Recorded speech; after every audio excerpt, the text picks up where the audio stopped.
का कक्षा 9 में पाठ 2 भारत का भौतिक स्वरूप के बारे में विस्तार से चर्चा करेंगे। जैसा कि आप सब जानते हैं कि भारत विभिन्न स्थल आकृतियों वाला एक विशाल देश है। आप किस प्रकार के क्षेत्र भूभाग में रहते हैं? यदि आप मैदानी क्षेत्र में रहते हैं तो आप वहाँ के दूर तक फैले विशाल मैदानों से परिचित होंगे, और यदि पर्वतीय क्षेत्र के निवासी हैं तो आप पर्वतीय ढलानों, घाटियों से भली भांति परिचित होंगे। वास्तव में हमारे देश में हर प्रकार की भू आकृतियाँ पाई जाती है, जैसे पर्वत, मैदान, मरुस्थल, पठार तथा द्वीप समूह। जैसा कि आप मानचित्र में हिमालय पर्वतमाला को देख रहे हो, इस हिमालय पर्वतमाला का आप मानचित्र में देखकर विस्तार से समझ सकते हो। भारत की भूमि बहुत अधिक भौतिक विभिन्नताओं को दर्शाती है। भूगर्भीय तौर पर प्रायद्वीपीय पठार पृथ्वी की सतह का प्राचीनतम भाग है। इसे भूमि का एक बहुत ही स्थिर भाग माना जाता था, परंतु हाल के भूकंपों ने इसे गलत साबित किया।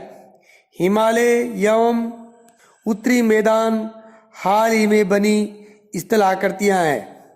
भूगर्भ वैज्ञानिकों के अनुसार हिमालय पर्वत एक अस्थिर भाग है।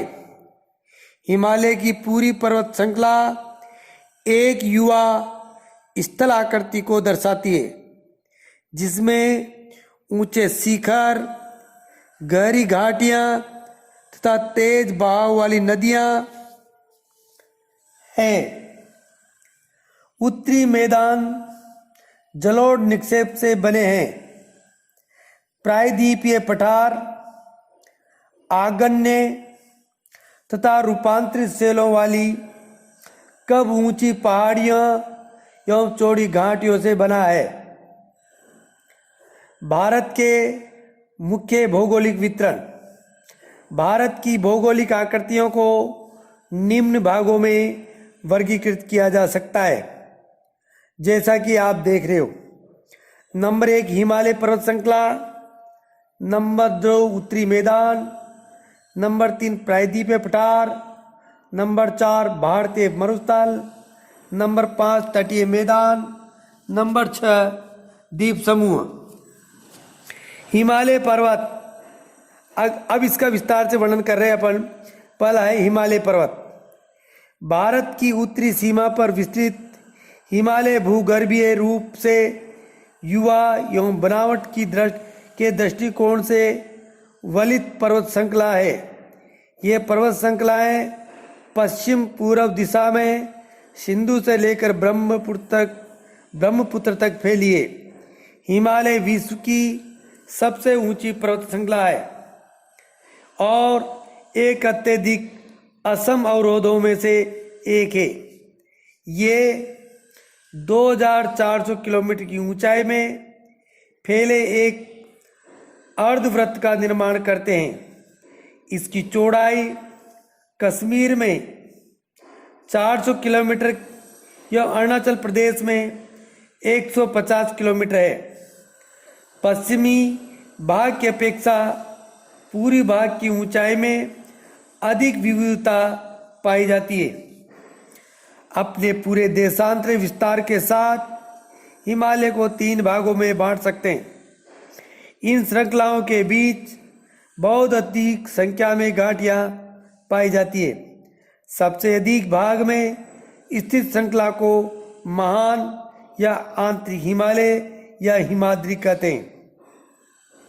यह सबसे अधिक सतत श्रृंखला है, जिसमें 6000 मीटर की औसत ऊंचाई वाले सर्वाधिक ऊंचे शिखर है। इसमें हिमालय की सभी मुख्य शिखरें जो निम्न प्रकार से है। हिमालय के कुछ ऊंचे शिखर। माउंट एवरेस्ट जो नेपाल देश में है और इसकी ऊंचाई 8,848 मीटर है। कंचनजंगा भारत में स्थित है, 8,598 मीटर ऊंचाई है। मकालू नेपाल देश में पड़ती है, 8,481 इसकी 81 मीटर 8,481 मीटर इसकी ऊंचाई है। धौलगिरी नेपाल में स्थित है, 8,172 मीटर इसकी ऊंचाई है। नंगा पर्वत अगला है। नंगा पर्वत भारत में स्थित है, 8,126 मीटर इसकी ऊंचाई है। अन्नपूर्णा ये श्रृंखला ये ऊंचे शिखर नेपाल में स्थित है, 8,078 मीटर इसकी ऊंचाई है। नंदा देवी ये भारत में है, 7,817 मीटर ऊंचाई है। कामेट भारत में है, 7,756 मीटर ऊंची है। नामचा बरुआ भारत में स्थित है, 7,756 इसकी ऊंचाई है। गुरुला मंदाता नेपाल में स्थित है, 7,728 मीटर ऊंची है। महान हिमालय के वलय की प्रकृति असमित है। हिमालय के इस भाग का क्रोड ग्रेनाइट का बना है।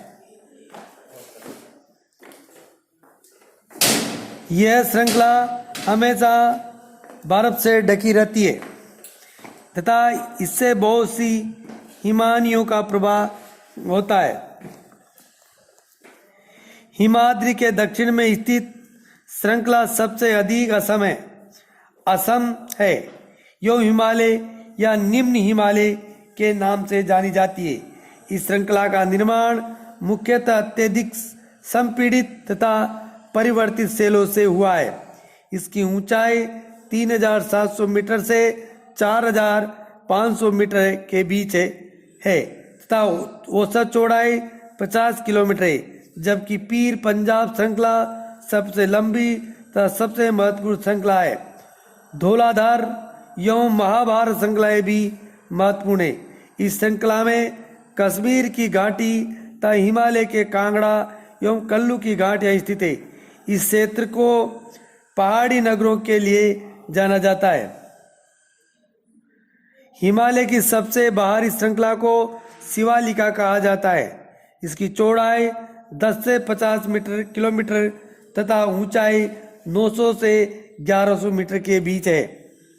ये श्रृंखलाएं उत्तर में स्थित मुख्य हिमालय की श्रृंखला से नदियों द्वारा लाई गई असंपीड़ित अवसादों से बनी है। ये घाटियों बद्री तथा जलोढ़ की मोटी परत से ढकी हुई है। निम्न हिमालय तथा शिवालिका के बीच स्थित लंबवत घाटी को दून के नाम से जाना जाता है। कुछ प्रसिद्ध दून है: देहरादून, कोटली दून, पाटली दून। इस उत्तर दक्षिण के अतिरिक्त हिमालय को पश्चिम से पूर्व तक स्थित क्षेत्रों के आधार पर भी विभाजित किया जाता है। इन वर्गीकरणों को नदी घाटियों की सीमाओं के आधार पर किया गया है। उदाहरण के लिए सतलुज एवं सिंधु के बीच स्थित हिमालय के भाग को पंजाब हिमालय के नाम से जाना जाता है, लेकिन पश्चिम में से पूर्व तक क्रमशः इससे कश्मीर तथा हिमालय के नाम से भी जाना जाता है। सतलुज तथा कालीन नदियों के बीच स्थित हिमालय के भाग को कुमाऊं